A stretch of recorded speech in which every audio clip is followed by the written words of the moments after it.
Today we begin Second Chronicles. Second Chronicles 1, Solomon established himself firmly, and the Lord was with him and greatly exalted him. Solomon gathered the leaders of Israel at Gibeon, where the tent of meetings was located. There, Solomon offered 1,000 burnt offerings on the bronze altar. That night, God appeared to Solomon and said, "Ask for whatever you want me to give you." Solomon asked for wisdom and knowledge to lead God's people properly. God was pleased that Solomon had not asked for wealth, possessions, honor, long life, or the death of his enemies. Therefore, God gave Solomon wisdom and knowledge, along with riches, possessions, and honor. Solomon's wisdom would exceed that of the kings who had ruled before him. Second Chronicles chapter 2, Solomon prepared to build the temple. He organized workers and requested cedar, cypress, and algum timber from Hiram, king of Tyre. Solomon explained that the temple was being built for the Lord. He also recognized something important. The heavens, even the highest heavens, cannot contain him, the Lord. How much less this temple I have built? The temple would be a place for worship and sacrifice, but God himself could never be confined in a building. Hiram agreed to provide the materials and sent skilled workers to assist Solomon.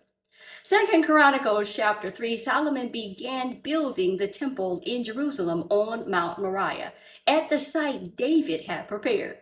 The construction began in Solomon's fourth year as king. The chapter describes the temple's dimensions and furnishings, including the most holy place. There were two enormous cherubim. They were placed inside the most holy place. Their wings extended across the room. A curtain separated the most holy place from the holy place. The temple was covered with gold and decorated with precious stones and carved figures. Now, what do these chapters teach and show us? God gives us wisdom for the responsibilities that he assigns. Solomon's first request revealed what he valued. God cannot be contained by a building, and worship belongs to God and him alone. Solomon carried forward the work David had prepared. Now, let's connect all of this across scripture, my favorite part. Solomon's temple continues the biblical story of God's dwelling among his people. Yet the New Testament reveals something even greater, y'all. Jesus said, "Destroy this temple." Yeah, I said it yesterday, and I'm going to say it again today. He said, "And I will raise it again in 3 days." John 2:19. John explains that Jesus was speaking about his body.